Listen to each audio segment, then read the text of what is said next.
بسم الله الرحمن الرحيم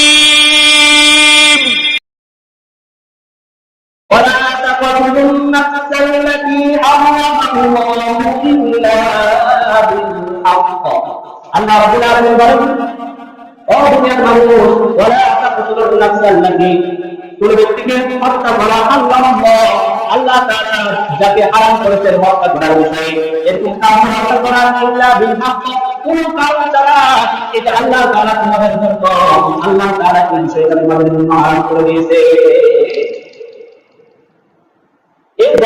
এই 10টা বিষয়ের মধ্যে থেকে একটা বিষয়ই আছে আপনাদের সামনে আলোচনা করব। সেই বিষয়টি হলো অনলাইন ভাবে কোন কারণ ছাড়া কোন কারণ বেঁধে রেখে কোন ব্যক্তিকে কোন মানুষকে হত্যা করা। এই বিষয়ে আল্লাহ এবং তার রাসূল কি বলে, কোরআন এবং হাদিসকে কি বলে, এবং সেই বিষয়টা কি কোন বিধর্মী না হয়ে যদি কোন মুসলমান হয় সেটা আরো কত বড় অপরাধ এ সম্পর্কে আপনাদের সামনে আলোচনা করব এবং এর শাস্তি কি, এর ভয়াবহ শাস্তি। কোন মানুষকে অন্যায় ভাবে বিনা কারণে কোন মানুষকে হত্যা করা এটা কত বড় অপরাধ এই সম্পর্কটাই আপনাদের সামনে একটা বিষয়ের মধ্যে একটা বিষয়।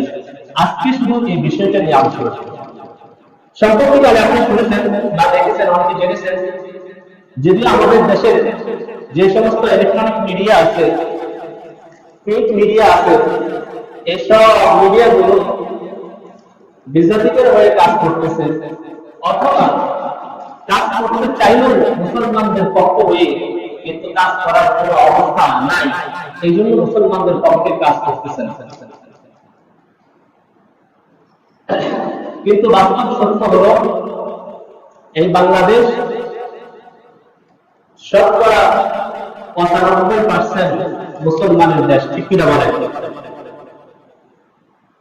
এই দেশের সংখ্যাগরিষ্ঠ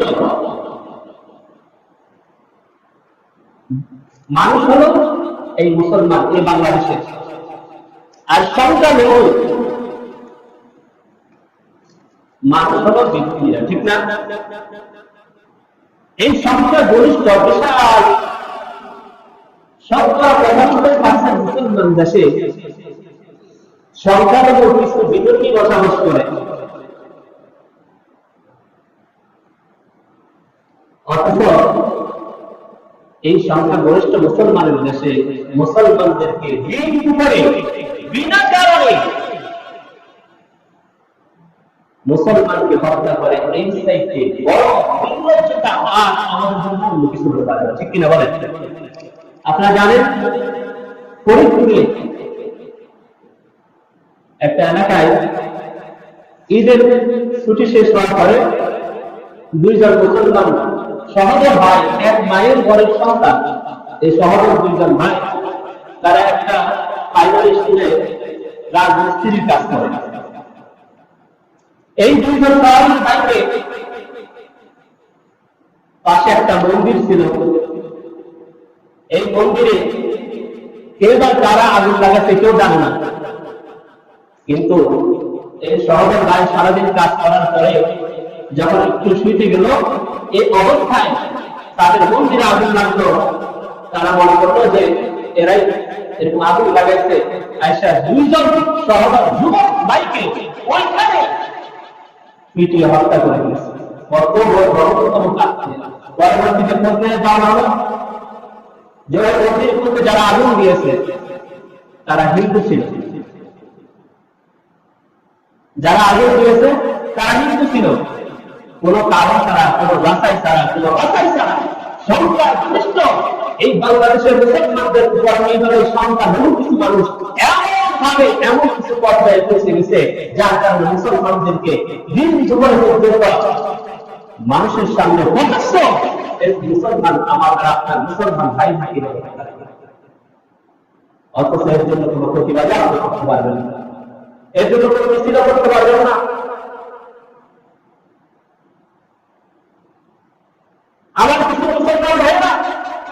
এই বিশেষ কারণে একটু প্রতিবাদের জন্য একটু মিছিল করলো যাতে তাদের সঠিক বিচার হয়।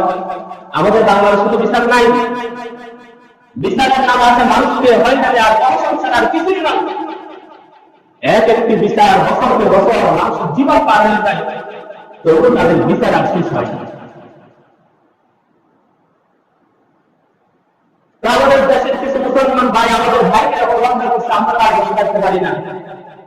প্রশাসনের কোন ভ্রুক্ষেপ নেই, কোন ইলেকট্রনিক মিডিয়ার কোন ভ্রুক্ষেপ নেই, কোন প্রিন্ট মিডিয়ার এই সম্পর্কে কোন কথা নেই।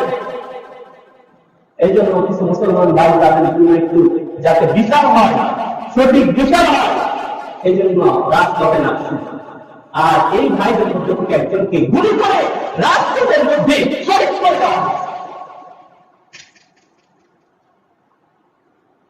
যেখানে 95% মুসলমানের দেশ, সেখানে সংখ্যা কিছু দুর্গ, সংখ্যা কিছু বিজয়ী এই শক্তিশালী হচ্ছে। অথচ আমরা তাদেরকে আপদ করে, তাদেরকে আমাদের নিজেদের ভাই মনে করে, সদাতি মনে করে, তাদের সাথে আমরা ভালো মিলামেশা করতেছি, কথাবার্তা করতেছি, লেনদেন করতেছি। অথচ মুসলমান শুনে রাখো, কোন বিজয়ী তোমার পশ্চিম কারণ কখনো তোমার আপদ হবে না। তার বাস্তব প্রমাণ এই যে